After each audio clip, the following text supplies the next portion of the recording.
हमारी संस्कृति, हमारे संस्कार सदा रहे हमारे साथ।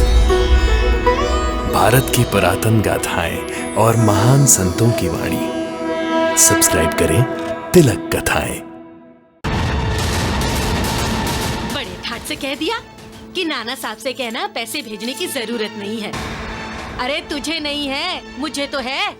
वैसे भी तेरे मरने के बाद तेरा बाप कहाँ पैसा भेजने वाला है?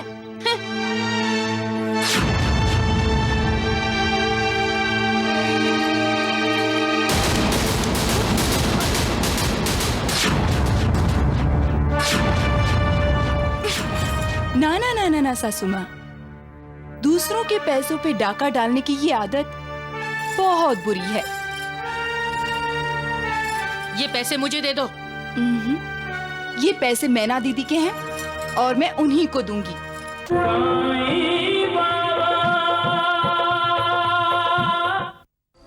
विश्वास और श्वास दोनों का एक दूसरे से अटूट संबंध है। मनुष्य जब पैदा होता है तो अपनी मां पर विश्वास करता है, दूसरों पर नहीं। इसलिए तो वो मां से किसी दूसरे के पास जाता ही नहीं, लेकिन दूसरों की गोद से अपनी मां की तरफ लपकता है। जैसे जैसे उम्र बढ़ती है वो अपने पिता, भाई, बहन, रिश्तेदारों पर विश्वास करने लगता है। जब मनुष्य कुमार अवस्था में आता है तब वो भाई, बहन और दूसरे रिश्तेदारों से ज्यादा अपने दोस्तों पर विश्वास करने लगता है। फिर उसकी शादी होती है तो वो सबसे ज्यादा अपनी पत्नी पर विश्वास करता है। जो मनुष्य पैदा होते ही सिर्फ अपनी मां पर विश्वास करता था, शादी के बाद वो अपने मां बाप से ज्यादा अपनी पत्नी पर विश्वास करता है। मनुष्य शादी के बाद अपने माता पिता का दर्द महसूस नहीं करता है, लेकिन जब खुद मां बाप बनता है तब वही दर्द उसे भोगना पड़ता है। उस वक्त उसे एहसास होता है कि उसने अपने मां बाप को कितना दर्द दिया था। दोस्त दोस्ती तोड़ सकता है, दुश्मन बन सकता है, नौकर नमक हराम बन सकता है, रिश्तेदार वो तो कभी भी पीठ में छुरा मार सकते हैं। तो किस पर विश्वास करें? हाँ? उस पर, मालिक पर, भगवान पर, ईश्वर पर। वो कभी विश्वासघात नहीं करेगा, कभी तुम्हें धोखा नहीं देगा। तुम जिस भाव से उसकी भक्ति करोगे वो उसी भाव से तुम पर कृपा करेगा। तुम किसी खतरे में हो, संकट में हो तो वो किसी ना किसी रूप में तुम्हारी मदद के लिए आएगा। मजबूरी में, निराशा में वही एक है, वही है जो तुम्हें आशा की किरण दिखाएगा। जब तुम्हें लगे कि कहीं से कोई उम्मीद नहीं, दुनिया के सारे दरवाजे तुम्हारे लिए बंद हो गए हैं, तब वो ही एक है जो तुम्हारे लिए एक नया दरवाजा खोल देगा। मालिक तुम्हारा मित्र है, भाई है, मां बाप है, और वो तुमसे कुछ नहीं चाहता, सिर्फ सच्चाई का साथ चाहता है और भक्ति चाहता है। उसे मित्र बनाना है, उसकी कृपा का भागी बनना है, उसका विश्वास जीतना है। तो एक फल, एक फूल, भक्ति भाव से अर्पण किया हुआ एक पत्ता भी काफी है उसके लिए। अंतःकरण से निकला हुआ एक आंसू भी उसे मंजूर है। जो मालिक पर विश्वास करते हैं उनका उद्धार निश्चित है, क्योंकि विश्वास मालिक का ही एक रूप है। सबका मालिक एक। आने दो रमाकांत को, सब बता दूंगी। हद ही कर दी, कैसे उछल उछल कर दहेज की बातें कर रही थी, जैसे और कोई दहेज तो देता ही नहीं। अरे हमारी बेटी होती तो हम दहेज ना देते क्या? ऐसे उछल रही थी, दहेज लाई तो क्या हुआ, ये घर खरीद लिया क्या? माँ, आ गया तू बेटा, कब से तुम्हारा इंतजार कर रही हूँ। मुझे तुमसे बहुत जरूरी बात करनी है। ये तो कमला के रोने की आवाज है। कमला, कमला,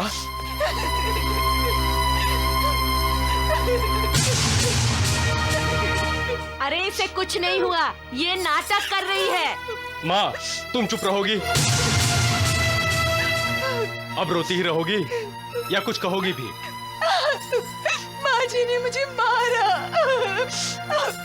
ये देखिए। देखो बेटा, देखो मेरी। अब बाकी क्या है देखने को माँ? पहले तो मैना को तंग कर रही थी और अब कमला पर हाथ उठाना शुरू कर दिया। पहले मेरी बात तो सुनो बेटा। मुझे कुछ नहीं सुनना है। तुम्हारे मजबूर करने पर मैंने दूसरी शादी की है। देखो माँ, मुझे खुश देखना चाहती हो तो अपने व्यवहार में बदलाव लाओ और अपनी दोनों बहुओं से प्यार से पेश आओ। तुम नहीं जानती माँ, कमला बीमार है, फिर भी तुमने उस पर हाथ उठाया। तुम्हें जरा सी भी बात।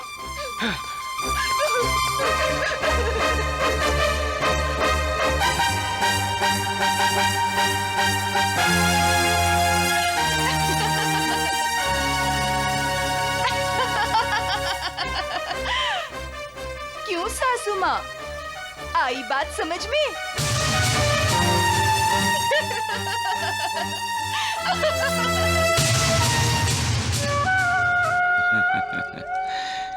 नहीं तात्या, नहीं, ना समझ नहीं है। इंसान है तो समझदार, लेकिन अहंकार नाम का सांप जब उसे डस लेता है तो वो समझदार होकर भी कुछ समझने को तैयार ही नहीं होता। उसे ऐसा लगता है कि जो वो कर रहा है, जो कुछ कह रहा है, वही ठीक है, वैसा ही होना चाहिए। मतलब इस लक्ष्मी की तरह। ए, चुप बाबा, मैं तो ऐसा कभी नहीं कहती।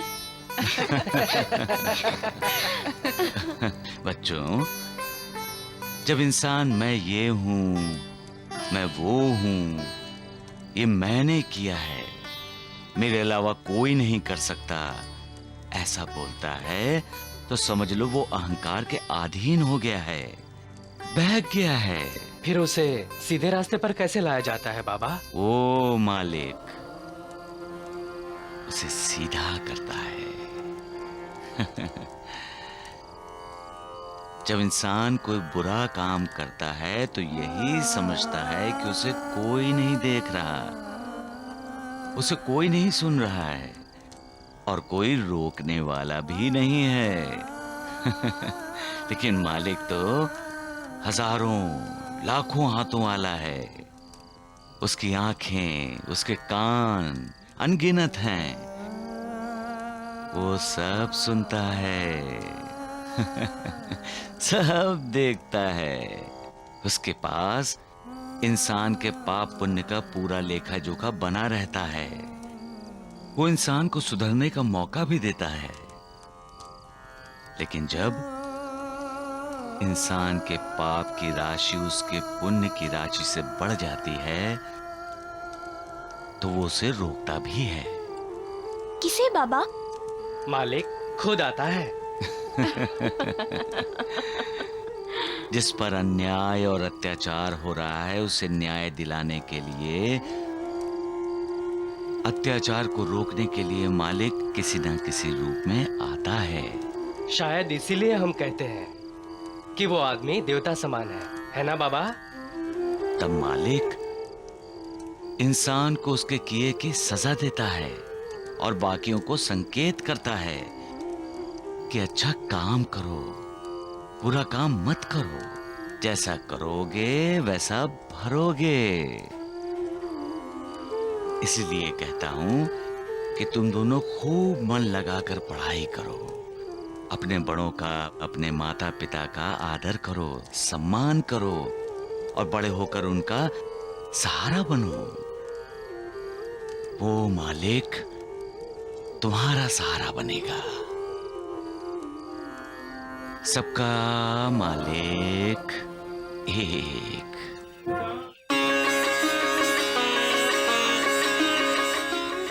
उर्मिला, ये सब क्या है? साईं बाबा की हम पर कृपा हुई है।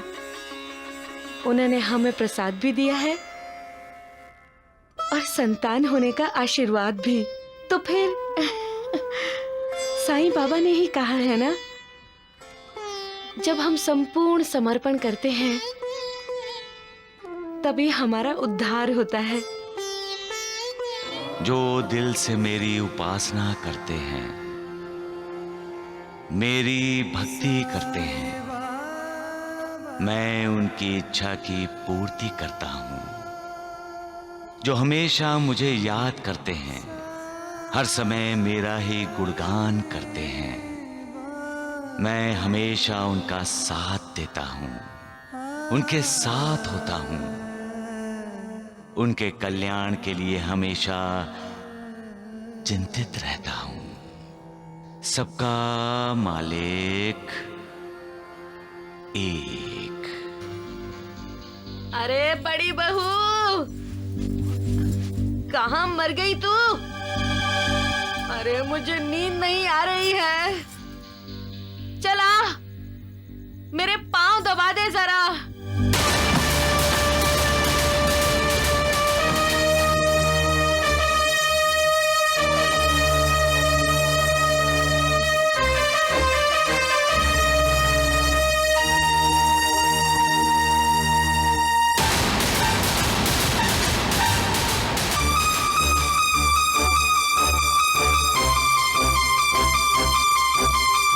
मेरी बुद्धि मारी गई थी जो मैंने इस मुसीबत से रमाकांत की शादी करवाई।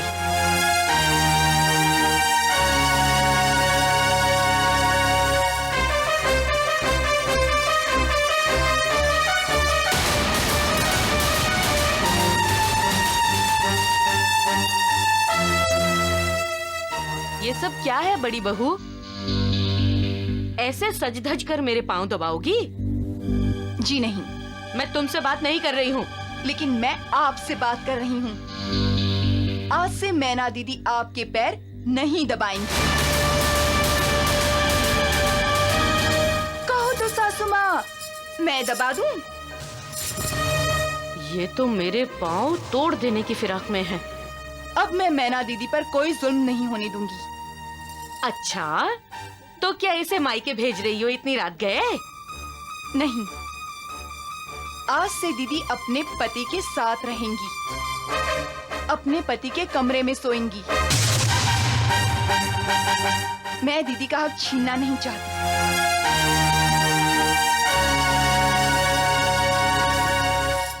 चलो दीदी,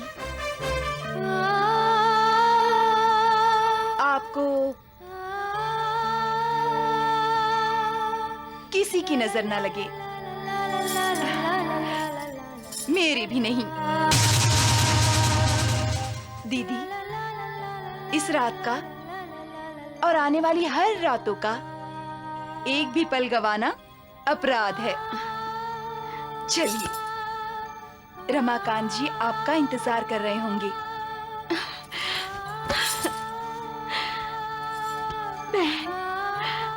तुम्हारे जैसी सौत हर औरत को मिले।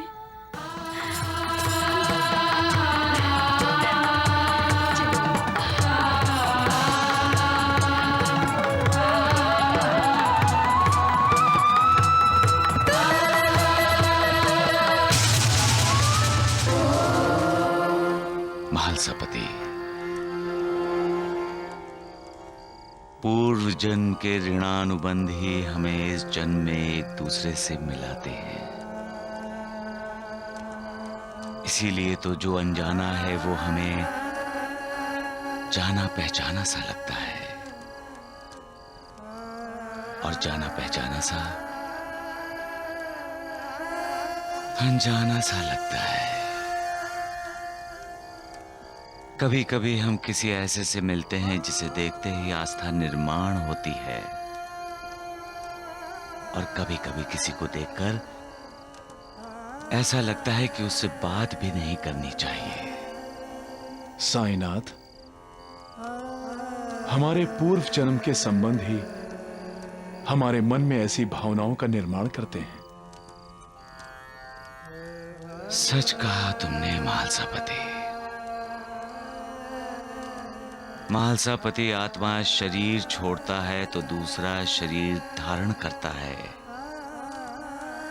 लेकिन अपने साथ अपने कर्म और संस्कार लेकर ही दूसरा जन्म लेता है।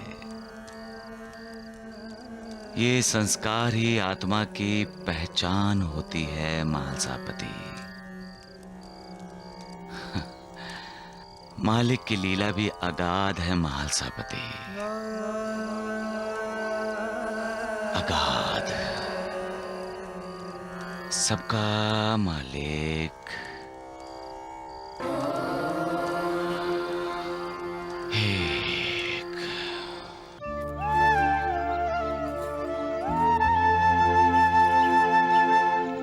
काका जी, नाना साहब से कह देना कि आप पैसे भेजने की कोई जरूरत नहीं।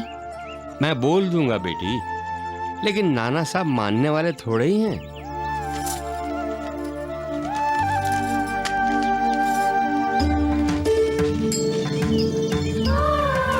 मैना बेटी को हम दोनों का प्यार, तुम्हारे बिना घर खाली खाली लगता है। हमारे शरीर तो यहां होते हैं, लेकिन मन तुम्हारी ही चिंता में लगा रहता है।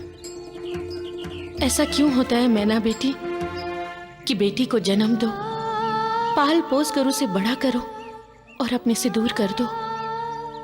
सुबह शाम मैं यही सोचकर रोती रहती हूँ कि पता नहीं तू वहां कैसी होगी, किस हाल में होगी। हम मजबूर हैं बेटी, रोज वहां आकर हम तुमसे मिल भी नहीं सकते, और तुम्हें हमेशा अपनी आंखों के सामने रख भी नहीं सकते। तुम्हारे माता पिता होकर भी तुम्हारा दुख बांट नहीं सकते। साईं बाबा की बात याद रखना और सब्र से काम लेना। जल्द ही तुम्हारी जिंदगी का ये पतझड़ बीतेगा और बाहर आएगी। साईं बाबा तुम पर कृपा करें। अपना ख्याल रखना।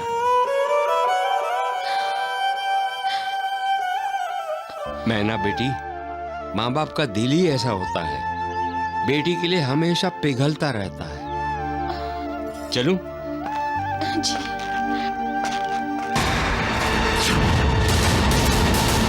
बड़े ठाट से कह दिया कि नाना साहब से कहना पैसे भेजने की जरूरत नहीं है। अरे तुझे नहीं है, मुझे तो है। वैसे भी तेरे मरने के बाद तेरा बाप कहाँ पैसा भेजने वाला है?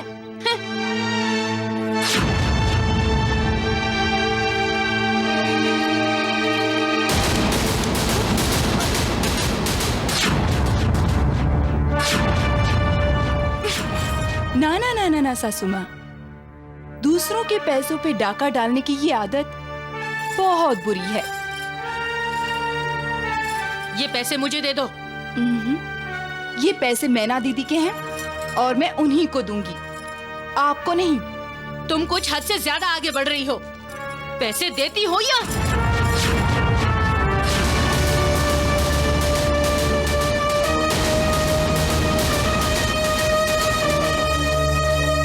मैना, काका जी गए? क्या हुआ माँ? क्या बताऊं बेटा, ये छोटी बहू तो मेरे पीछे ही पड़ गई है। नहीं जी, मैंने तो सिर्फ माँ जी से इतना कहा कि तिजोरी की चाबियां मैना दीदी को दे दें।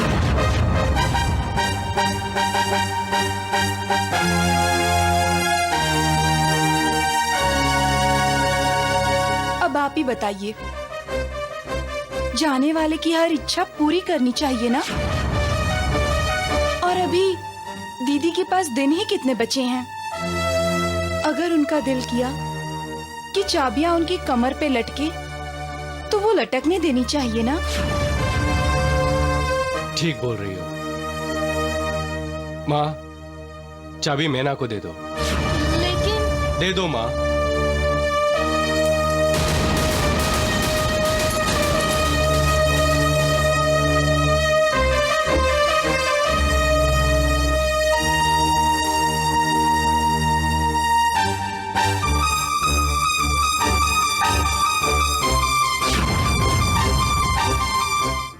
हर अत्याचारी अपने आप को शक्तिशाली समझता है।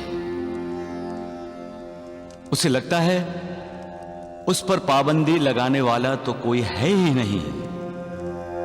अपने अहंकार में मस्त होकर वो दूसरों पर अन्याय करता रहता है और उनका आक्रोश और आंसू देखकर वो अपनी जीत की खुशियां मनाता रहता है। इस तरह अपनी आत्मा को मलिन करते हुए परमात्मा को भूल जाता है। वो ये भूल जाता है कि मालिक सर्वशक्तिमान है। अपनी खुद की अदालत का न्यायाधीश बनकर वो ये भूल जाता है कि सर्वश्रेष्ठ अदालत तो मालिक की होती है, जिसमें हर किसी का न्याय किया जाता है। जो मालिक को भूल जाते हैं वो अपराधी हैं, कृतज्ञ हैं और उन्हें अपने अपराध का दंड मिलता है। जहां वो राजा था वहीं उसे गुलाम बनना पड़ता है। अत्याचार करने वाले को खुद अत्याचार से पीड़ित होना पड़ता है।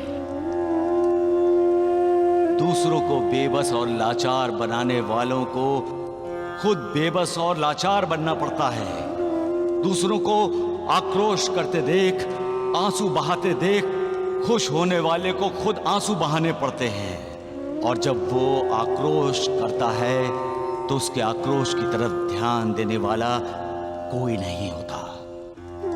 उस निर्दयी पर कोई दया नहीं दिखाता। जब उसका अहंकार, उसका गुरूर चकनाचूर हो जाता है, तब उसे मालिक की याद आती है और अपनी गलतियों के लिए वो मालिक से दया की भीख मांगता है। लेकिन इंसान ऐसा अपराध करता ही क्यों है? क्यों दूसरों को पीड़ा देता है? क्यों अत्याचार करता है? क्यों भूल जाता है कि हम सब उसी मालिक के अंश हैं? हमें दूसरों के आंसू पोंछने चाहिए। जब हम ऐसा करेंगे तो मालिक को प्रसन्न करने के लिए हमें किसी तपस्या की जरूरत नहीं होगी। मालिक खुद ब खुद प्रसन्न होगा और हमारा उद्धार करेगा। इसलिए कहता हूं, लोगों का भला करो, तुम्हारा भी भला होगा। सबका मालिक एक। मेरी तो अक्ल मारी गई थी आशा, जो मैंने तुम पर भरोसा किया। अपने ही घर में पराई हो गई हूं मैं। मालकिन से नौकरानी बन गई हूं। अरे आशा मौसी, आप कब आई? ये मैं क्या सुन रही हूँ कमला? तुम अपने माँ समान सासू को तकलीफें दे रही हो। तकलीफ तो मैं आपको भी देने वाली हूँ मौसी। आपके लिए एक सौंद भेजने वाली हूँ। क्या? जी हाँ, आपके पतिदेव को दूसरी शादी करने के लिए राजी करने वाली हूँ। अमीर बाप की अमीर बेटी है मेरी सहेली। मेरे मायके में मेरी सहेली के माँ बाप बहुत अमीर हैं। लड़की वाले चाहते हैं कि अगले 8-10 दिनों में रमाकांत की दूसरी शादी हो जाए। ऐसे ही कहा था ना आपने मेरी सासू माँ को मेरे बारे में? अगर आपके पतिदेव को आपसे जवान पत्नी मिली तो वो क्या ना करेंगे? कमला, तुम हद से बाहर जा रही हो। और आप, क्या आप अपनी हद से बाहर नहीं जा रही हैं? अगर आपको मेरी सासू माँ से इतनी हमदर्दी है तो ले जाइए इन्हें अपने घर और वहाँ रानी बनाकर रखिएगा। तुम मेरा अपमान कर रही हो कमला। आपने कभी मैना दीदी का सम्मान किया है? बस बहुत हुआ दुर्गा, मैं जाती हूँ अब। हाँ हाँ, जाइए जाइए। और जब तक मैं ना बुलाऊं मेरे घर में कभी मत आइएगा। जाइए।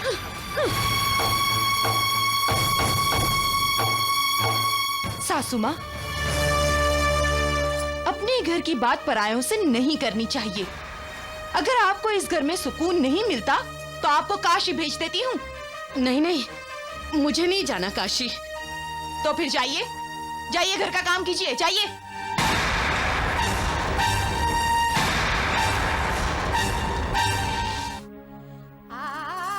बहन, माँ जी के साथ ऐसा व्यवहार ना करो।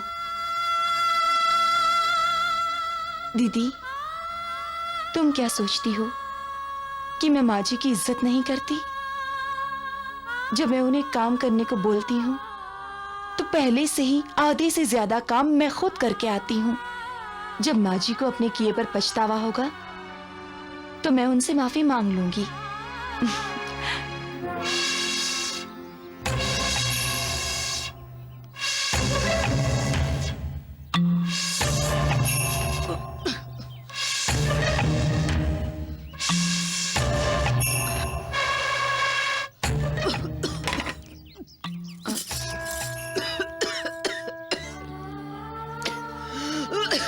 माँ जी,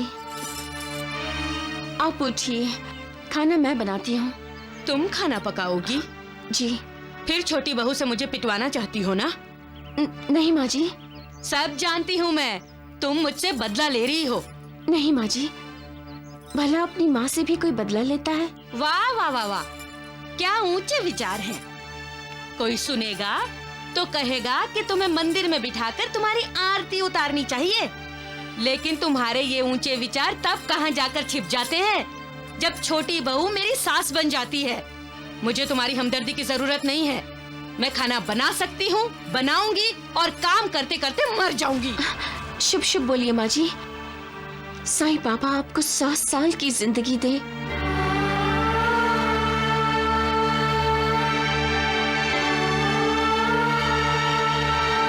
बड़े ठाट से कह दिया। नाना साहब से कहना पैसे भेजने की जरूरत नहीं है। अरे तुझे नहीं है, मुझे तो है। वैसे भी तेरे मरने के बाद तेरा बाप कहाँ पैसा भेजने वाला है?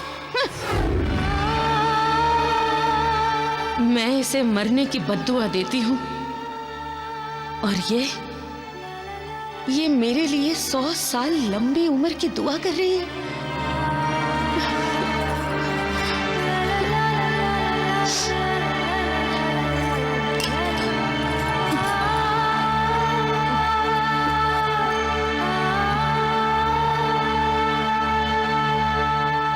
सच और झूठ, अच्छाई और बुराई, इनका सामना हमेशा होता रहता है और इसका फैसला अटल भी है। सच हमेशा झूठ पर और सच्चाई हमेशा बुराई पर जीत हासिल करती है। जो इंसान दिल से अच्छा है वो कभी किसी का बुरा नहीं चाहता, नहीं बुरा सोचता है। दिल के अच्छे लोग उनका बुरा करने वालों का भी बुरा नहीं करते, बल्कि उनका भला करते हैं, क्योंकि अच्छाई उनका चरित्र होता है। इसीलिए बद्दुआ देने वालों के लिए भी वो मालिक से दुआ मांगते हैं। ये दुनिया अच्छे लोगों की अच्छाई पर ही तो चलती है। इंसान का चरित्र उसकी पहचान होती है। सांप चंदन के पेड़ को लपेट लेते हैं तो क्या चंदन अपनी खुशबू, अपनी सुगंध छोड़ना बंद कर देता है? नहीं, वो तो सांप जैसे जहरीले चरित्र को भी अपनी खुशबू देता है। यही अच्छे लोगों का चरित्र है, जो अपनी अच्छाई से बुरे लोगों को भी प्रभावित करते हैं। मालिक हमेशा ऐसे लोगों के साथ होता है। सबका मालिक एक।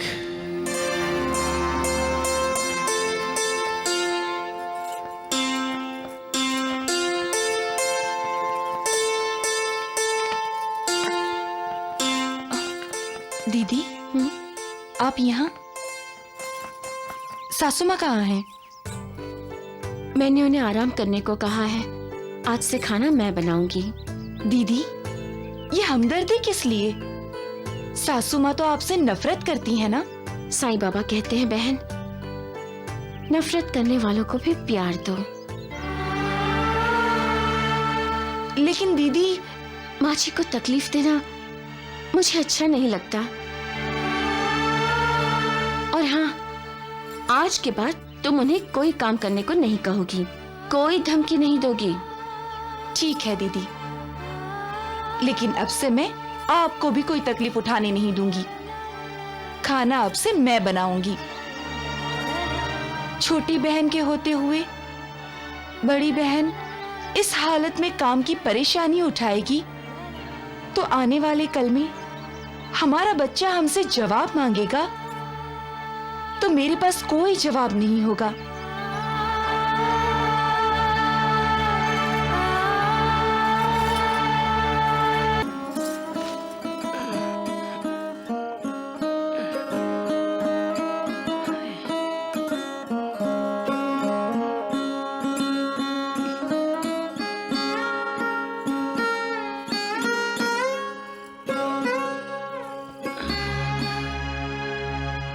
मैं जानती हूँ भगवान मुझे ये दर्द क्यों दे रहा है।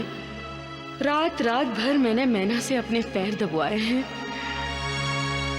उसे सोने नहीं दिया, तो मुझे नींद कैसे आएगी?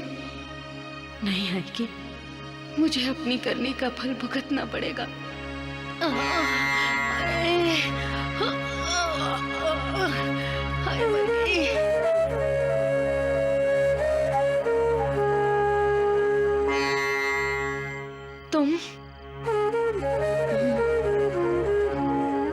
तुम सोई नहीं अभी तक?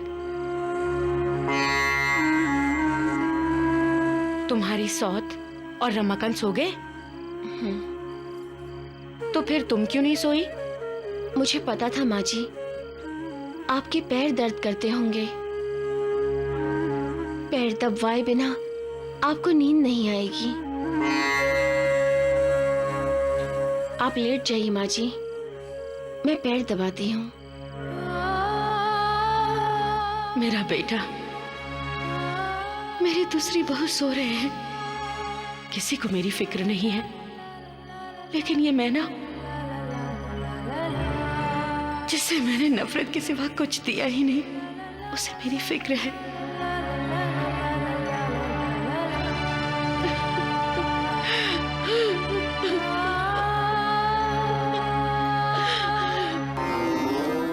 महासपति, मालिक ने इंसान को दो तरफा क्यों बनाया है? दो तरफा?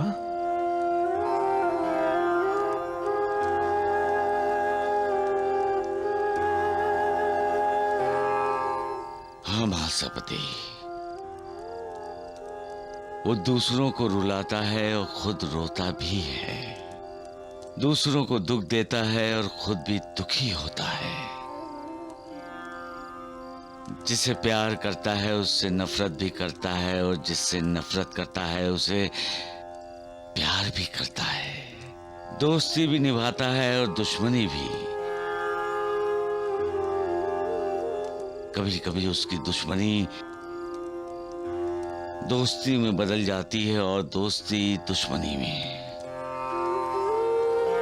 जिस पर वो विश्वास करता है उसके लिए अपनी गर्दन कटवाने को भी तैयार हो जाता है, और जिस पर अविश्वास करता है वो सिर अपना कटवा कर भी सामने रख दे तो उस पर विश्वास भी नहीं करता है।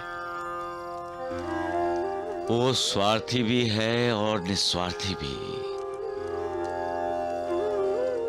दूसरों को लूटता भी है और दूसरों के लिए अपने आप को लुटा भी देता है। जीता है अपने लिए, लेकिन कभी कभी दूसरों के लिए इस तरह जीता है कि लोग उसे भूल नहीं पाते। ये इंसान काम, क्रोध, दंभ, मद, मोह, मत्सर इन 6 रिपुओं के अधीन भी हो जाता है और इन विकारों को जीत भी लेता है। दूसरों को तकलीफ भी देता है और दूसरों की तकलीफ देखकर पिघल भी जाता है। पत्थर दिल भी है, मोम दिल भी, खुद ही सुर है और खुद ही असुर है। सबका मालिक एक। कैसे हो रमाकांत जी? कैसी हो मैना बेटी? खुश हूँ नानी। माँ जी मेरा आप ही की तरह ख्याल रखती हैं। बेटी ससुराल में खुश है, ये जानकर बहुत तसल्ली हुई दुर्गा जी। हम आपके ऋणी हैं। मैं सरकारी काम से इस तरफ आ रहा था, सोचा आप सबसे मिलता चलूं।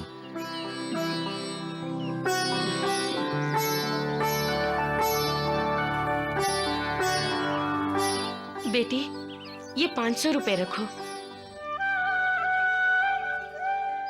अपना और अपने होने वाले बच्चे का ख्याल रखना।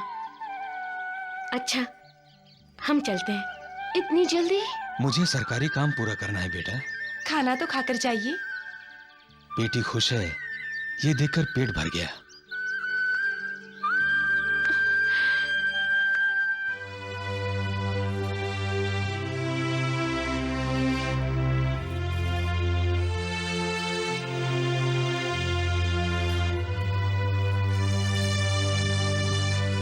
लीजिए माँ जी, ये आपके लिए हैं। आपके पैसे भूल से नानी ने मुझे दे दिए।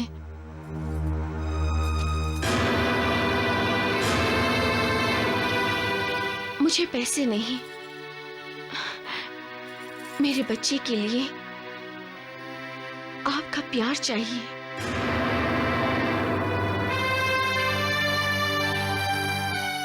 मेरी तो अब 2-2.5 महीने की ही जिंदगी बची है।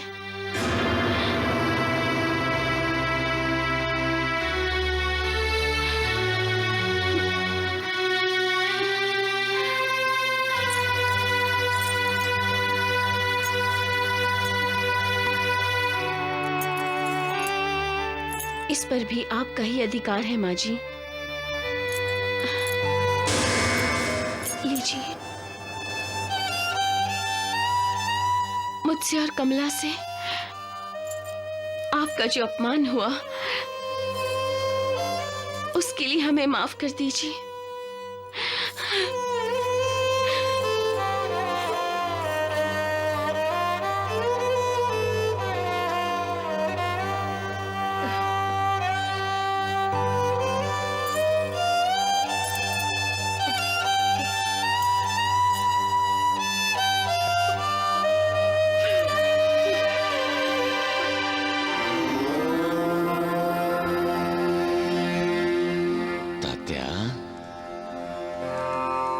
इंसान की जिंदगी में एक पल ऐसा आता है जब उसे पता चल जाता है कि उसके लालच और उसके अहंकार ने अपनों के पास होते हुए भी उसे अपनों से दूर कर दिया है।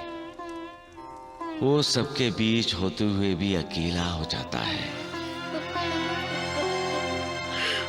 अहंकार और लालच से बचने के लिए क्या करना चाहिए बाबा?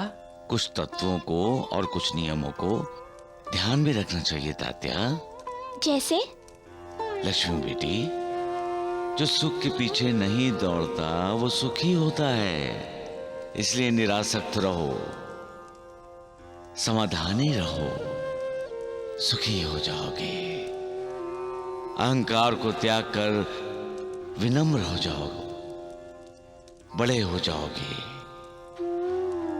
समाज के लोगों के हित में काम करो, अमर हो जाओगे। दूसरों की मदद करो तो कभी अपने आप को अकेला नहीं पाओगे। बुरी आदतें छोड़ दोगे तो स्वास्थ्य पाओगे, शांति पाओगे। परिश्रम करते रहोगे, सुख चैन मिलेगा। प्रार्थना करोगे, मन एकाग्र होगा, भटकेगा नहीं।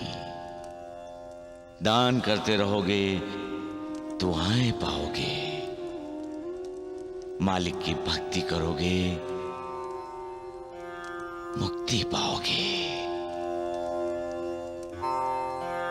सबका मालिक एक।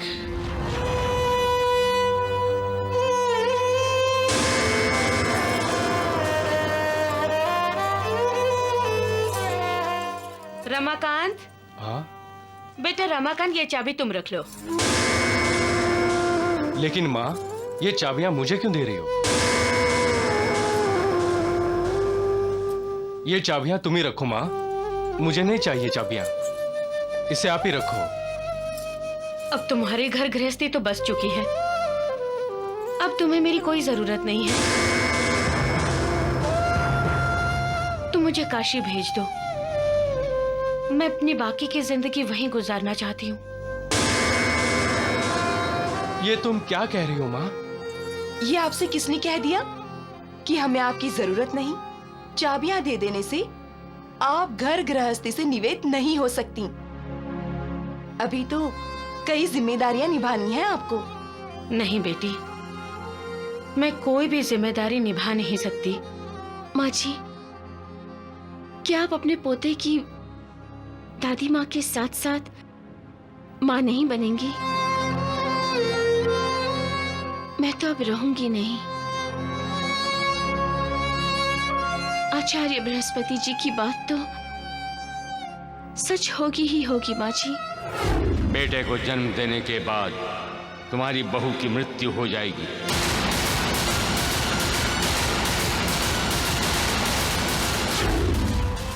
बस बहू बस, मुझे बार बार अपने ना रहने की याद मत दिलाओ। मैं बहुत बुरी औरत हूँ। नहीं माँ जी, आप बहुत अच्छी हो। बुरे तो हम हैं जो हमने आपको इतनी तकलीफ दी। हमें माफ कर दीजिए। अगर आप काशी चली गई तो हमें लगेगा कि आपने हमें माफ नहीं किया।